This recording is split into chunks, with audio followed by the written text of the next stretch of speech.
안녕하세요. 여러분의 진짜 주식경제 선생님 범성공자 장쌤입니다. 저 교사 자격증이 있었거든요. 제가 여기 왜 나왔냐? 저희 첫 책이 드디어 나왔습니다. 온오프라인 서점에 가시면 책을 보실 수 있고요. 보시면 책이 좀 큽니다. 여기 다른 책이랑 한번 비교해 볼게요. 크기가 굉장히 좀 크죠. 그만큼 출판사 쪽에서 굉장히 많이 신경을 써준 것 같고요.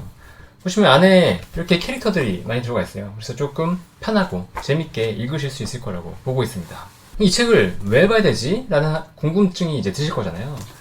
이걸 여쭤볼게요. 지금 영상을 보시는 분들은 주식 투자에 관심이 많으신 분들이라고 생각을 하는데 주식 투자를 왜 하시죠?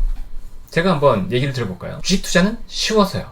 무슨 말이냐? 여러분이 왜 부동산 투자를 안 하죠? 왜 코인 투자를 안 하죠? 코인은 들어도 뭔 말인지 모르잖아요.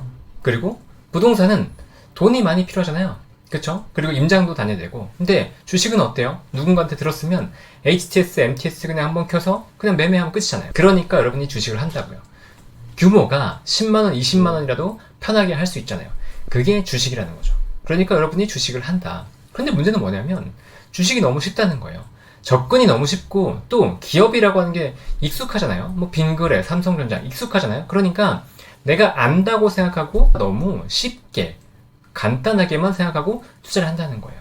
근데 실제 여러분이 부동산 투자를 한다고 생각해 보세요. 부동산 투자를 하는데 이 아파트가 좋아. 그 한마디만 듣고 가시나요? 아니죠. 다른 아파트와 비교해보고 입지도 비교해보고 뭐 학교, 상권 이런 것도 다 비교해보고 역세권인지도 보고 가격 비교해보고 같은 평수 대비해서 이게 더 매력 있는지도 보고 신축인지 구축인지도 보고 신중하게 선택하실 거 아니에요. 근데 주식은 생각보다 그렇게 많이 안 하죠. 너무 쉽게 접근한다는 거예요. 그러니까 여러분들이 실수를 많이 한다는 겁니다. 그러면 이 실수를 당연히 줄여야 될 거잖아요. 그 실수를 줄이기 위한 방법들이 여기에 담겨 있다고 보시면 됩니다. 특히나 이 전자공시라고 하는 것에 담겨 있다. 왜 그렇게 말씀드리냐? 여러분들의 소중한 돈을 누군가에게 들은 정보, 뉴스 하나 가지고 투자를 한다는 거죠. 근데 그러지 마시라는 거예요. 진짜 소중한 돈이기 때문에 기업에서 직접 얘기를 듣고 판단하시라는 거죠. 기업이 어디서 얘기해주냐? 전자공시에서 직접적으로 우리 회사는 어떤 회사고 우리 회사가 무엇을 하고 있고 현재 어떻게 발전 방향을 가져가고 있고 이런 것들을 공시에서 직접 다 말해준단 말이에요. 그걸 기반으로 해서 여러분들이 힌트를 갖고 산업을 분석하고 나간다고 하면 부동산을 공부하듯이 차분히 공부했기 때문에 긴 시계열로 충분히 안정적인 수익을 내갈 수 있다라고 하는 거죠. 그런데 아까 말씀드렸던 것처럼 그냥 정보 하나 누군가한테 얘기 듣고 샀는데 여러분한테 얘기가 전해줄 정도면 이미 꽁찔 가능성이 높다. 그러면 당연히 실패할 확률은 높아질 수밖에 없다. 그게 왜 그런지에 대해서도 들려있으니까 한번 생각해보고 이 책을 한번 보시면서 투자를 하시면 좋을 것 같습니다. 근데 제가 한 가지 걱정한 게 있어요. 이 주식시장이라는 건 말이죠.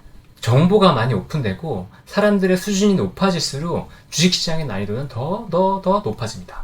왜냐? 다들 잘하니까 여기에서 초과 소익을 누리려면 그만큼 더 노력을 해야 되거든요.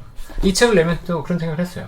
사람들이 다 똑똑해져서 내가 초과 수익을 내기가 더 어려워지면 어떡하지? 라는 생각도 했는데 여전히 모멘텀 투자, 정보만 가지고 나 종목 하나 줘 라고 하시는 분들이 많을 거란 말이에요. 그러니까 이 책을 사시면 반대로 여러분들이 투자해서 수익을 낼 수 있는 기회는 굉장히 많이 있을 거다 라는 거죠. 이 책의 구성을 보면 앞에 1부터 5챕터까지는 전자공시를 이해하기 위한 기본적인 지식 배경들을 설명드리고 있습니다. 제가 주식을 처음 접할 때 굉장히 어려웠기 때문에 이 내용들이 한 번에 정리가 돼서 쉽게 이해할 수 있게 이런 것들을 좀 원했었거든요. 제가 그렇게 내용을 좀 구성을 해서 적었기 때문에 주식은 무엇이고 어떻게 접근해야 되고 그리고 우리가 분석을 하기 위해서 어떤 기본적인 배경 지식이 있어야 되고 뭐 회계도 알아야 될 거고요. 전자공시가 뭔지도 알아야 될 거고요. 그리고 분석의 기본적인 배경, 양갈비 가위라고 적어놨는데 이게 뭔지 이런 것들을 차분하게 적어놓은 게 1챕터에서부터 5챕터까지 들어가 있다. 그리고 그 다음에는 이제 6챕터부터 12챕터까지 7개 챕터에서는 실제로 어떤 전자공시가 의미가 있었고 그래서 그 전자공시를 보면서 어떤 식으로 투자했을 수 있는지 그런 실전 사례들을 담아놨어요. 저는 감히 이 책이 투자 개론이다 라는 얘기를 드리거든요. 그러니까 이 책이 여러분들에게 큰 도움이 되기를 진심으로 기원드립니다. 그리고 마지막으로 여러분들이 혹시 이 책을 안 사셔도 되는데 서점이나 아니면 도서관에서 이 책을 보신다 그러면 205페이지부터 11페이지까지 내용은 꼭 한번 보셨으면 좋겠어요. 그래야지만 이 시장이 어떻게 돌아가는지에 대한 기본적인 메커니즘을 이해할 수 있거든요. 그러니까 꼭 기억하세요. 205페이지부터 211페이지까지는 혹시나 서점에서 보신다 그러면 안 사셔도 좋으니까 그 내용을 꼭 이해하고 가시라 라고 말씀드리고 싶습니다. 그리고 전자공시에 관련된 내용은 제가 이제 매일매일 블로그에 정리하고 있어요. 그러니까 이 책을 보시면서 모르겠다, 또는 이 책을 보고 나서 나 전자공시를 봐야 되겠다 하시는 분들, 제 블로그에 와서 매일 같이 내용들을 점검하시고 같이 얘기를 많이 나누시면 좋겠습니다. 그러면 제 책 많이 사랑해 주시고요. 감사합니다. 서점에서 뵙겠습니다.